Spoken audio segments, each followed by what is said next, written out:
క్రైస్తవుడా, క్రిస్మస్ అంటే కొత్త బట్టలు వేసుకోవడం కాదు, లేకపోతే పిండి వంటలు చేసుకోవడం కాదు, లేదంటే కట్టుకున్న ఇల్లు శుభ్రం చేసుకోవడం కాదు, ఇతరులను పిలుచుకొని ఆ రోజున హంగామా చేయడం కాదు, క్రిస్మస్ కేక్ కట్టింగ్స్ అనో, లేకపోతే సెమీ క్రిస్మస్ అనో, లేకపోతే ఒక్కరోజు ఆ క్రిస్మస్ రోజున ఆనందించడం కాదండి.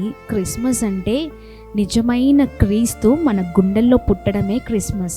ఈ రోజున చాలామంది జీవితాల్లో క్రీస్తు లేడు, కానీ క్రిస్మస్ జరుపుకుంటున్నారు కదా.